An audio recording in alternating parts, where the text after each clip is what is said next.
السلام علیکم جی۔ گزشتہ روز ایک اہم موو ہوئی، یعنی کہ گزشتہ روز سے مراد ہے میری اتوار کے روز، اور وہ یہ ہوئی کہ الیکشن کمیشن آف پاکستان نے شام 10:10 سے پہلے بتانا تھا کہ نیا کیئر ٹیکر چیف منسٹر کون ہوگا۔ حکومت اور اپوزیشن دونوں ہی نام پیش کرنے کے حوالے سے سنجیدہ نظر نہیں آئے، یا پھر انہوں نے ایسے غیر سنجیدہ نام پیش کیے کہ جو کوالیفائی نہیں کر سکتے تھے۔ اور پھر پی ٹی آئی کے آپ کو پتہ ہے کہ وہ اپنا جھوٹ بھی اور غلط بات بھی زیادہ آہنگ سے بولتے ہیں۔ ہمارے جتنے بھی قانون کے ماہرین ہیں وہ یہ بتاتے رہے کہ وہ شخص جو اسمبلی کا ممبر منتخب نہیں ہو سکتا، پنجاب اسمبلی کا، وہ کیئر ٹیکر چیف منسٹر نہیں لگ سکتا۔ کہا گیا کہ جناب ارلی ریٹائر کروا لیا جائے گا جناب احمد نواز کھیرا صاحب کو، جو فیڈرل سیکرٹری کیبنٹ ہیں۔ تو ہمارے قانونی ماہرین جو دوست جو کہ پی ٹی آئی سے تعلق نہیں رکھتے اور ان کے ذہن معاف نہیں ہو چکے، انہوں نے کہا پھر بھی کسی نئی اسائنمنٹ کے لیے تو 2 سال کا لازمی عرصہ وہ پرائم منسٹر کنڈون کر سکتا ہے، کہ ان کو ویو کر سکتا ہے کہ آپ نے اگلی نوکری جوائن کرنی ہے، لوگ کر لیں جا کے۔ لیکن جب آپ آئینی عہدے کے لیے منتخب ہوں گے تو وہ کنڈونمنٹ نہیں ہوگی۔ لیکن بہرحال کچھ دوست اصرار کرتے رہے، ہم چپ کر گئے، ہم چپ رہے، ہم ہنس دیے، منظور تھا پردہ تیرا۔ دوسری حرکت یہ ہوئی کہ جناب پھر ان کے خلاف محسن رضا نقوی صاحب جو ہیں ان کے خلاف کیمپین چل گئی، اور کیمپین کی بنیاد جو تھی وہ مطلب کہ سیکٹیرین تھی۔ تو اس کے اوپر پھر تھوڑا سا ریئیکشن آیا ان لوگوں کے اوپر، ان لوگوں کے اندر، کہ جو ان بنیادوں پہ نہیں سوچتے، کہ پھر تو ٹھیک ہے، پھر محسن نقوی کو ضروری بننا چاہیے تاکہ کم از کم اس چیز کی تو حوصلہ شکنی ہو مستقبل کے حوالے سے۔ یوں محسن نقوی صاحب جو ہیں ان کا فلوک لگ گیا۔ محسن نقوی صاحب کا مطلب کہ کہنا چاہیے ڈبل ایجڈ بھی ہو سکتا ہے کہ پی ٹی آئی نے ماحول ہی ایسا بنایا ہو، کیونکہ وہ چودھریوں کا داماد بھی تو ہے نا، تو پی ٹی آئی نے ماحول ایسا بنا دیا ہو کہ دوسری پارٹی ان کی نامینیشن قبول کر لے۔ ویسے وہ پی ایم ایل کیو کی نامینیشن ہونے چاہیے تھے، جنہوں نے سب سے پہلے ان کے خلاف نیگیٹو کیمپین چلائی تھی۔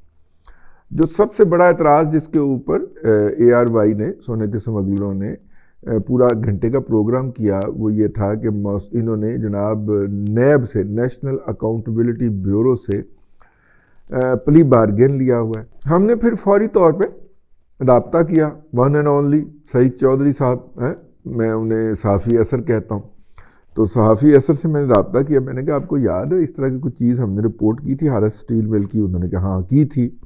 میں نے کہا وہ کیا مسئلہ تھا بتائیں ذرا، میرا ذہن جو ہے اس میں یادداشت ختم ہو گئی ہے۔ انہوں نے پھر میری بیٹری چارج کیا، اور انہوں نے بتایا کہ جناب آپ کو یاد ہے کہ ہارس اسٹیل مل جو تھی وہ چودھریوں کی کنائیونس کے ساتھ جو تھا، انہوں نے بینک آف پنجاب سے قرض لیا تھا، اور اس کے عوض جو انہوں نے اثاثے رہن رکھوائے تھے ان کی مالیت نہیں تھی 10 ارب روپیہ۔ ٹھیک ہے، چودھریوں نے بھی اس ہارس اسٹیل مل میں سے لمبا ہاتھ مارا تھا، ٹھیک ہے، کمیشن کے طور پہ نا، بلیک میلنگ کر کے، اور یہ مونس صاحب ہاں فرنٹ رو پہ تھے۔ تو جب ظاہر ہے کہ شکار مار کے آتے ہیں تو پھر سب کے گھر میں حصے بھجوائے جاتے ہیں۔ تو چونکہ موصوف جو تھے محسن نقوی صاحب اس وقت اپنا چینل لانچ کرنے کی سٹرگل کر رہے تھے، چلانے کی سٹرگل کر رہے تھے، تو ان کو بھی وہ حصہ بھجوایا گیا، کو 35 لاکھ روپیہ ان کو بھی بھجوا دیا گیا کہ تہاڈا حصہ ہے۔ ہم نے جو ہارس اسٹیل مل کے اندر مونس نے جو شکار کیا ہے، اس شکار میں آپ کا حصہ یہ ہے۔ تو محسن نقوی صاحب نے شکریہ کے ساتھ جو ہے وہ جیب میں ڈال دیا۔ جیسے ہی نیب نے قابو کیا ہارس اسٹیل مل کے مالکان کو، اور چودھریوں نے فوری طور پہ پیچھے کو دوڑ لگائی اور ہمیش خان اندر ٹکیا گیا، تو اس پہ پھر جو تھے، اللہ آپ کا بھلا کرے، ہارس اسٹیل مل، اور وہ میرا مطلب ہے کہ جو ریکارڈ کے اوپر ہے کہ فوری طور پہ محسن نقوی نے خط لکھا نیب کو، اور انہوں نے کہا کہ جناب مجھے لگتا ہے کہ جس معاملے کی آپ تفتیش کر رہے ہیں اس میں سے کچھ چھینٹے میری طرف بھی گرے ہوئے ہیں، ٹھیک ہے، تو میں وہ واپس کرنا چاہ رہا ہوں۔ انہوں نے 35 لاکھ کا 35 لاکھ جا کے نیب کو جمع کروا دیا۔ یہ پلی بارگین نہیں کہلاتی، لیکن اگر وہاں پہ باورچی بٹھائے گئے ہوں گے اور ان کو افضل بٹ صافی کہہ کے عماد یوسف کو، وہ بیسیکلی نا وہ کھانے کے پروگرام کا سی ای او تھا، باورچی تھا وہ، پہلے کھانے کے پروگرام کے اندر جو ہے وہ کھانا پکانے کے لیے آیا، باورچی ہے نا بیسیکلی. تو اگر وہاں پہ ایڈیٹوریل ججمنٹ پہ باورچی بٹھائے گئیں گے تو وہ پلے بارگین کہیں گے. جو مطلب وہ اینکر بیٹھا ہوا تھا، کوئی ستی نام کا بچہ تھا، اس کو بیچارے کو کسی نے یہ بھی نہیں پڑھایا، جاہل کے بچے بیٹھے ہوئے ہیں سارے، ٹھیک ہے، جاہل ابن جاہل سمگلر ابن سمگلر بیٹھے ہوئے ہیں یار. ان کو پلے بارگین وہ کہہ رہا ہے، اس کو وہ پلی بارگین ہوتا ہے، PLEA، تو پھر آگے بارگین لکھ لیں. تو پلی بارگین تھا، وہ اس کو پلے بارگین کہہ رہا تھا، اور اس نے پورا گھنٹے کا پروگرام اس موضوع کے اوپر جما دیا. اور یہ خبر چونکہ ہمارے ہاتھوں سے نکلی ہوئی تھی اس لیے لاشعور کا حصہ تھی. ہم نے جناب سعید چودھری صاحب سے فوری طور پر تصدیق کی، تو انہوں نے کہا وہ تو 35 لاکھ ہی انہوں نے خط لکھ کے والنٹیرلی دیا تھا، یہ پلے بارگین بقول ARY کے، اور پلی بارگین اصلی والے کی ضمن میں نہیں آتا. اسی لیے یہ سارے پہلو کا جائزہ لے کے ہی آپ کو میں نے بتایا تھا کہ محسن نقوی کا نا فلوک لگ جانا. چوہی صاحب فرمانے لگے کہ محسن نقوی کا میں نے آپ کو کہا تھا فلوک لگ جانا، اور وہ لگ گیا. تو باقی نوید اکرم صاحب جو تھے، نوید اکرم چیمہ صاحب جو تھے، وہ چودھری صاحب نے بڑے اس کے ساتھ چاؤ کے ساتھ نامینیٹ کیے تھے، لیکن وہ خود ہی بھاگ گیا. انہوں نے کہا گالاں بڑیاں پیندیاں نے. تو چوتھا کیا سی؟ چوتھا اپنا وہ احد چیمہ. اب احد چیمہ صاحب جو تھے وہ بھی چونکہ انہوں نے ریزائن دیے، انہیں 1-2 سال نہیں ہوئے، اس لیے وہ بھی کوالیفائی نہیں کرتے تھے. تو لے دے کے جو واحد کوالیفیکیشن تھی وہ محسن نقوی صاحب کی تھی. PTI نے اس کو اپنی شکست سے محمول کیا. حالانکہ اگر پچھلی دفعہ کا نامینیشن کا جائزہ لیا جائے تو اس وقت ڈاکٹر حسن عسکری رضوی صاحب جو تھے وہ نامینیٹ ہوئے تھے. ویسے بائی دا وے حسن عسکری رضوی صاحب کا بھی اسی فرقے سے تعلق تھا جس فرقے سے جناب محسن نقوی صاحب کا تعلق ہے. اس وقت فرقہ واریت کی بنیاد کے اوپر کوئی کیمپین نہیں چلی. تو پھر سمجھو یہ فرقہ پرستی کی بنیاد کے اوپر کیمپین چلانے والے کون ہیں؟ جب PTI نے اسی فرقے کے ایک شخص کو جو کہ PTI کی حمایت کے اندر دنیا ٹی وی پہ بیٹھ کے تبصرے کرتا ہے، تعصب اپنا پھونکتا ہے، وہ اٹھا چیف منسٹر لگ گیا، چیف منسٹری گزار کے 3 مہینے کی واپس آ کے تبصرہ نگار کی سیٹ پہ بیٹھ گیا. ہاں اس نے میاں عمر کو کہا کہ اب دیکھیں نا اب تو میں سابق چیف منسٹر بھی ہو گیا ہوں، تو اب میری تنخواہ میں اضافہ کر دیں. تو اس نے کہا کہ اپنی تنخواہ میں اضافہ بھی کروا لیا. ٹھیک ہے نا. اس کے اوپر PTI کو کوئی اعتراض نہیں آیا کیونکہ اسے PTI نے نامزد کیا تھا. اور جو اس وقت ہوا تھا یعنی اپوزیشن میں تھی PTI، اور PTI کا نامزد کرتا ہوا بندہ اپوائنٹ ہو گیا تھا پنجاب کا چیف منسٹر. بعین ہی اس دفعہ یہ ہوا ہے کہ PMLN پنجاب میں تھی اپوزیشن کے اندر، اور اس کا نامزد کیا ہوا بندہ جو ہے وہ ایلیویٹ ہو گیا ہے. باقی مطلب وہ میری زلف میں پہنچی، تیری زلف میں پہنچی تو حسن کہلائی، وہ تیرگی جو میرے نامہ سیاہ میں تھی. ٹھیک ہے. تو میرا مطلب ہے کہ تم کرو تو پن، میں کروں تو میرا مطلب ہے کہ وہ کیا ہوتا ہے گناہ پاپ. تم کرو تو پن، میں کروں تو پاپ. یار یہ کیا بات ہوئی یار؟ آپ کریں تو وہ عین اسلام ہے، اسی کہیے تو وہ جناب مشرک ہے، کافر ہے.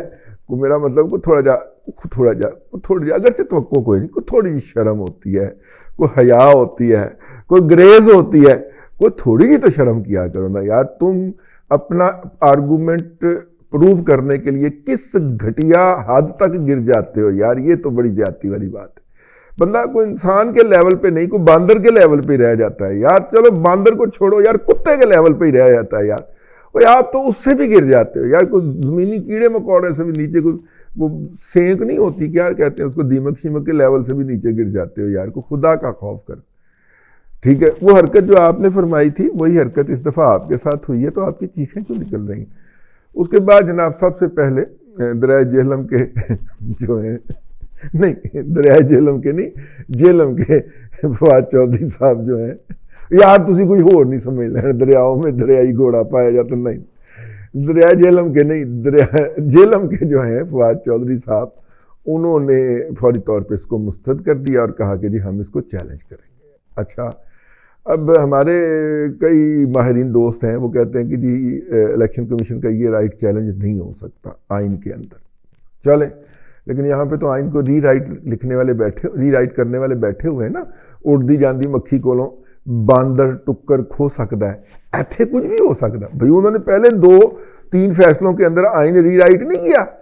ٹھیک ہے, ماشاءاللہ اللہ تعالیٰ خوش رکھے, صحت دے, ترقی دے اعجاز الاحسن صاحب کو. وہ اپنی نگرانی میں ری رائٹ کروائیں گے تو انہیں نگران رہنے کا تجربہ ہی بہت ہے. تو میرا مطلب ہے کہ وہ ری رائٹ کرنے بیٹھے ہوئے ہیں. تو ویسے جو ہمارے ماہرین ہیں وہ کہہ رہے ہیں کہ جناب یہ ان چیلنجبل رائٹ ہے الیکشن کمیشن کا, اس کو ریویو نہیں کیا جا سکتا کسی بھی عدالت کے اندر. دیکھیں آج جو ہے انہوں نے رولا تو بہت ڈالا ہے کہ ہم درخواست لے کے جائیں گے. اب عمران خان کو نکالا گیا تو انہوں نے کہا, اب میں ایک اور سیکوینس کی طرف آپ کو لے کے جانا چاہتا ہوں, انجوائے کریں گے آپ. ٹھیک ہے, ہاں سندھی تیاری کر لو. عمران خان کو انہوں نے نکالا تو انہوں نے کہا کہ پورے پاکستان کے اندر سونامی آئے گا. بندہ نکلے ہی نہیں, کراچی کے علاوہ لبرٹی بھی نہیں نکلیا. پھر انہوں نے کہا کہ اب میں مارچ کروں گا اور میں جو ہے وہ گنوں سے میں نے توبہ کر لی, اب میں مارچ کروں گا اور مارچ میں جا کے ہم اسلام آباد پہنچ کے ان کو گردن سے اٹھا کے باہر پھینکیں گے, رانا ثنا کو مونچھوں سے پکڑ کے گھسیٹیں گے. چل پڑے جناب. ٹھیک ہے, رستے میں جب دیکھا کہ وہ بندہ تو کو کٹھا ہی نہیں ہو رہا, کدی ادھر نو ٹور پے کدی ادھر نو ٹور پے, لاہور دے وچ چکر لاتا رہا 2 دن. پھر شدرا ٹپن نو دل نہ کرے کہ کوئی مجھے روک لوے. ٹھیک ہے, اور رانا ثنا کہے تو آ صحیح ایک باری آ. پھر جناب کدی کاموں کی روک گئی, کدی کتے روک گئی ہے, اور کرتے کراتے بڑی مشکل سے وزیر آباد پہنچا. وزیر آباد میں جناب عزت سادات تو چھوڑ, مطلب کہ کمار کی عزت بھی گئی. تو پھر وہاں پہ وہ گولی والا ڈرامہ کروایا اس نے. اب دیکھو نا, گولی والا ڈرامہ نہ ہوتا تو پھر چینج کر دیا اس نے JIT. ٹھیک ہے, اور JIT کے اندر وہ تمام اپنے وہ کتے چاہتا ہے جو اسی طرح بھونکے جس طرح وہ چاہے گا. مطلب میرے پاس اس سے کم شدید الفاظ نہیں ہیں, لیکن موصوف جو ہیں وہ انہوں نے وہ والا کام بھی کر دیا. پھر اس کے بعد اب اس کا زوال دیکھیں نا. اب اس کے بعد وہ جو ہے وہ کمرے میں آگے چھپ گیا ہے, وہاں پہ بیٹھ گیا ہے اور عدالت کو بھی اسی جواز کے تحت جوائن نہیں کرتا. اور جناب وہ جو ہے اب پھر اس نے کہا کہ اب ہم مہنگائی کے خلاف چلائیں گے. اللہ کی قسمیں میں نے ان کی مہنگائی کی ریلیاں دیکھی ہیں. 1.5 درجن 2 درجن 2.5 درجن بندے, 8-10 گڈیاں, اور انہوں نے جناب پیک آرز کے اندر گڈیاں جا کے مطلب کسی بڑی سڑک کے درمیان کے اندر ایسے کر کے تو ہلکی ہلکی چلانی شروع کر دینی. پیچھے لائنیں لگ گئی. لاہور کے سردیوں میں دن چھوٹے تھے, لاہور کی سڑکوں کے اوپر ٹریفک بہت ہوتی تھی, تو وہ جناب دور تک لائنیں لگ گئیں. آپ فوری طور پہ ویڈیو بنا کے کپتان کو بھیج دی تھی. یہ انہوں نے ڈرامے کیے, بہت بری حالت ہوئی. اب انہوں نے مہنگائی کے خلاف پھر انہوں نے کہا کہ جناب مہنگائی کے خلاف اب جو ہے جلسہ یا ہماری مہم جو چل رہی ہے, جو کمپین چل رہی ہے, ہم اس کو محسن نقوی کے خلاف جو ہے وہ مہم میں بدلنے لگے ہیں. یار کیا زوال ہے یار, کیا زوال ہے یار. تو پھر یاد کیجئے خاکسار کی وہ بات, میں نے کہا تھا کہ اس نے میرے آقا صلی اللہ علیہ وسلم کے گھر میں بدتمیزی کروائی ہے پلان کر کے. ٹھیک ہے, ابرہا والا انجام تو شاید اس کا نہ ہو, لیکن اب آپ اس کا انجام ہوتے دیکھیے گا. اس کی سیاست دھوپ میں پڑے موم کی طرح پگھلے گی, دیکھ لیں. وہ جناب اسلام آباد میں حکومت سے نکالنے سے آیا تھا, اپنی بھی دونوں حکومتوں سے نکل گیا, تیسری حکومت سے انہوں نے کک کرا دی. اور اب جناب احتجاج کس کے خلاف کر رہا ہے؟ 3 مہینے کے کیئر ٹیکر CM کو نہیں لگنے دوں گا. وہ کسی نے سوشل میڈیا پہ لکھا ہوا تھا نا کہ جس کو اس نے کہا نہیں لگنے دوں گا وہ لگا ہے. اس نے کہا شہباز شریف کو کہ وزیر اعظم نہیں لگنے دوں گا, وہ وزیر اعظم لگ گیا. اس نے کہا حافظ منیر کو چیف آف آرمی اسٹاف نہیں لگنے دوں گا, وظیفہ سالار لگ گیا. اس نے کہا محسن نقوی کو کیئر ٹیکر چیف منسٹر نہیں لگنے دوں گا, وہ لگ گیا. اور ضلالت کس کو کہتے ہیں آپ مجھے بتائیے, اور بشرمی کس کو کہتے ہیں, اور چھترول کس کو کہتے ہیں؟ یہ فطرتاً قدرتاً چھترول ہو رہی ہے اس کی. بھائی آپ نے صرف ریلیکس کرنا ہے اور انجوائے کرنا, دیکھنا ہے کہ اس کی جو قدرت چھترول کر رہی ہے نا وہ دیکھنی ہے اس شخص کی. نگلا آدمی ہے, بات کہہ کے مکر جانا اس کی عادت ہے. کوئی پتہ نہیں صبح تک اٹھے ہوش میں آئے تو کہ چھڈو پرے یار الیکشن میں حصہ لینے کی تیاری کرو. لیکن کچھ بھی ہو سکتا ہے.